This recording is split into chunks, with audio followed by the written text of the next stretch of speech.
Hello mga kaluts, magandang araw sa inyong lahat. Kasama natin ngayon si Ate Kaluts. Yan, sasamahan tayo para mag-camera. At may challenge daw siya sa akin. Ano ba yung challenge mo sa akin, Nak? Mag-hi ka muna sa mga viewers ng Kaluts. Anong challenge mo? Anong challenge mo sa akin? Kasi ako di ako umiinom ng gatas ng kalabaw. Kaya sabi niya kanina, nakita sa mesa, kailangan na bago kita kamerahan, sabi niya, kailangan uminom ka muna ng gatas ng kalabaw. Kasi mga kaluts, talagang hindi ako umiinom po na o kumakain ng gatas ng kalabaw. Kaya ito, challenge muna tayo bago tayo magluto ng kawayan o labong. Yan, ito, isa-challenge muna tayo ni Ate Kaluts. Yan, ano mo, ano lang, titingnan ko lang. Buksan mo na. Yan, ano mo. Medyo mainit-init na mga kaluts, kaya kailangan na natin bilisan yung pagluluto. Oops! Tama na. So ngayon, ito kaluts, ito yung siguro, ano ko lang to, first time ko rin din na gawin kasi di ako talaga umiinom. Kahit nasa province tayo, di ako talaga umiinom ng gatas ng kalabaw.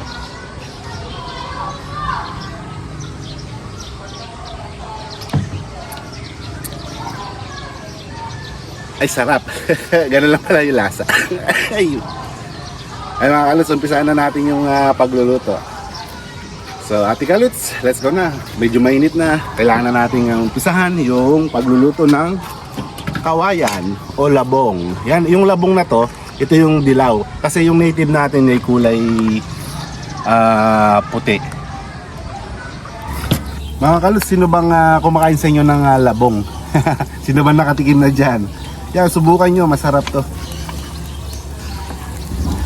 Nilagyan ko lang ng santol kasi medyo parang malatayo para magkaroon ng asim ng konti. Pero kung wag nyo lalagyan, okay lang naman. Ayan, may yan pa. So kadalasan talaga pag nagluluto, di ba, di natin maiwasan na sa mga ulam sa bahay kasi di naman tayo nag-hairnet, may mga sumasamang buhok, di ba? Minsan pag subo natin, nakakain natin. Ngayon, igigisa muna natin yung chicken. Yun. Yun, oh. Ang bango. Maamoy ng mga kapitbahay nito. Yung iba naman isda, parang dinding ang tawag doon, ginagawa nila. Lagyan natin ng konting asin.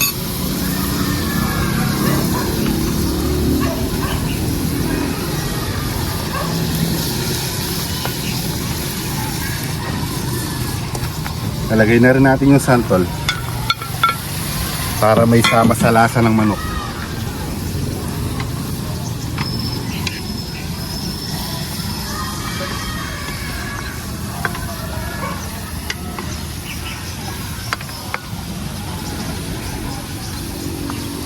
Habang hinihintay natin maluto yung manok, paano naman tayo?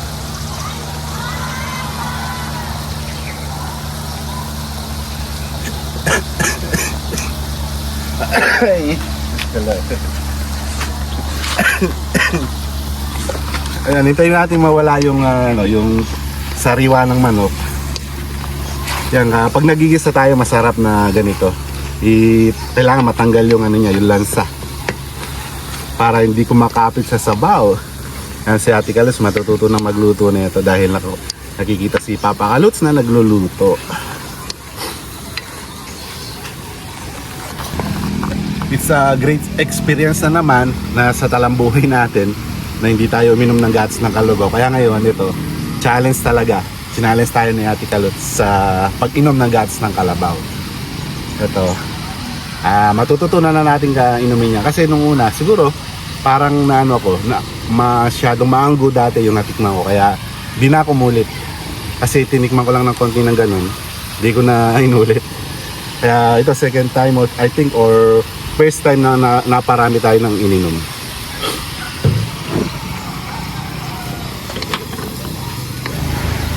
Kaya lagay na natin ng cubes. Yung mga Aprikano mahilig sa cubes. Cubes ang ginagamit nila doon. Chicken and beef. Yan, pwede na natin ilagay yung Ganun din, patuloy lang natin ng konti yung yung kawayan. Huwag yung puputulin yung kawayan nyo ha. Yung bahay nyo baka matigas yun. Yan, paano lang natin konti. Pakapitin natin ng konti. Igisa natin mabuti. Tapos lagyan natin konting tubig. Then yun na. Sa pagka ilagay na natin tong saluyot to. Sariwa rin to. Yan, nabili rin natin kay Ate May. Yan no.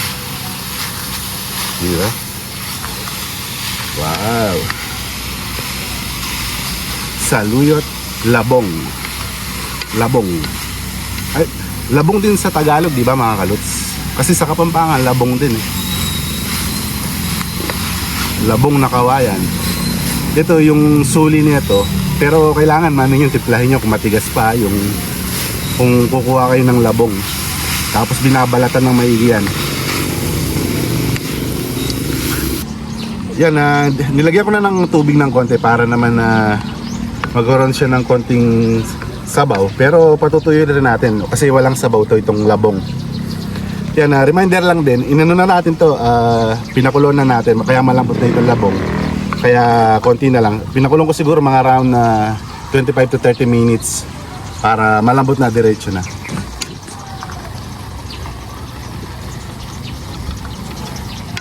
Yan, konti lang yung sabaw. Ngayon, sama na rin natin yung saluyot kasi konti, mabilis lang matuyo naman to. Ito na yung last. Diba? Wow, saluyot. Yung iba, ayaw kumain ng ganito kasi madulas daw. Pero napakasustansya ng saluyot. Ito, nakukuha lang din dati sa mga palayan dito.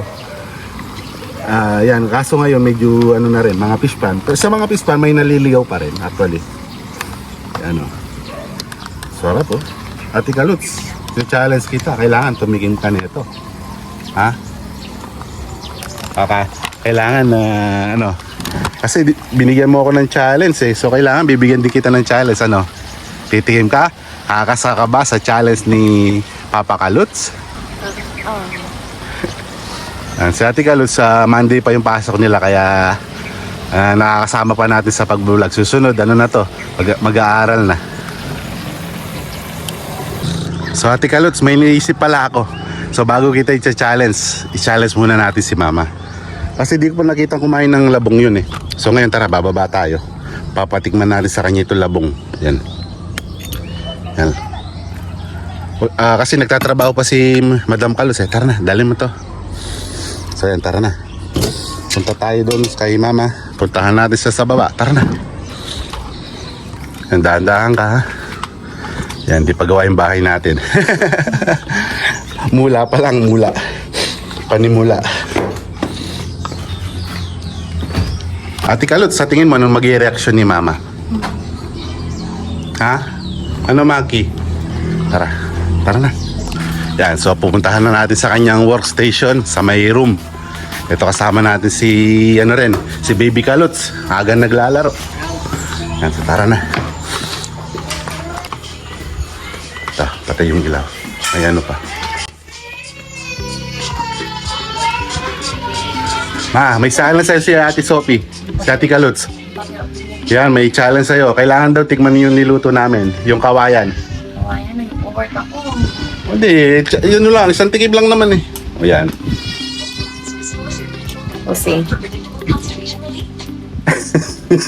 Ano? Sarap. Masin pero masarap. Kasi santol, kasi may ubo eh. Masarap siya sa kanin. Kanin? Kanin cheese. Ano, Madam Kaluts? Okay ka lang? Daming kachat? Yun, no? May trabaho siya. Work mode tayo. Work mode muna, no? Siya trabaho, tayo pahinga. At luto. Kailangan mo ng trabaho, Papa. Yeah. May pambili tayong ulam. Pwede na yan, saluyot na lang ulam natin, saka mga dahon-dahon dyan. Di ba? Masustansya pa. Correct. Matipid na, masustansya pa. Sarap, bihira lang kumain nito. Dahil sa'yo. Di nga. Okay na to. Wow. Yun, no? Ngayon, challenge na natin si Ate Kaluts. Ate Kaluts, kailangan tikman mo to.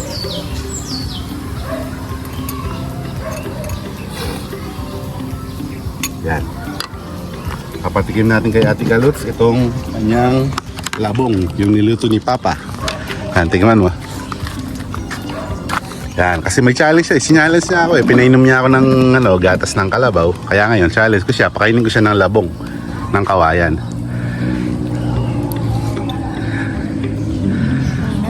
Ah, mainit? Hakaluto lang. Paano di mainit? Kahit konti lang. Yeah.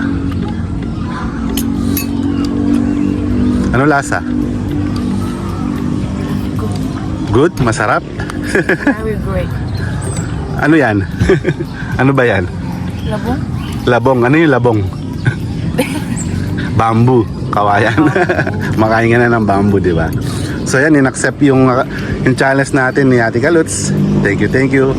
Yan, mga Kaluts, salamat sa inyong panunood. See you on next video natin. Bye-bye!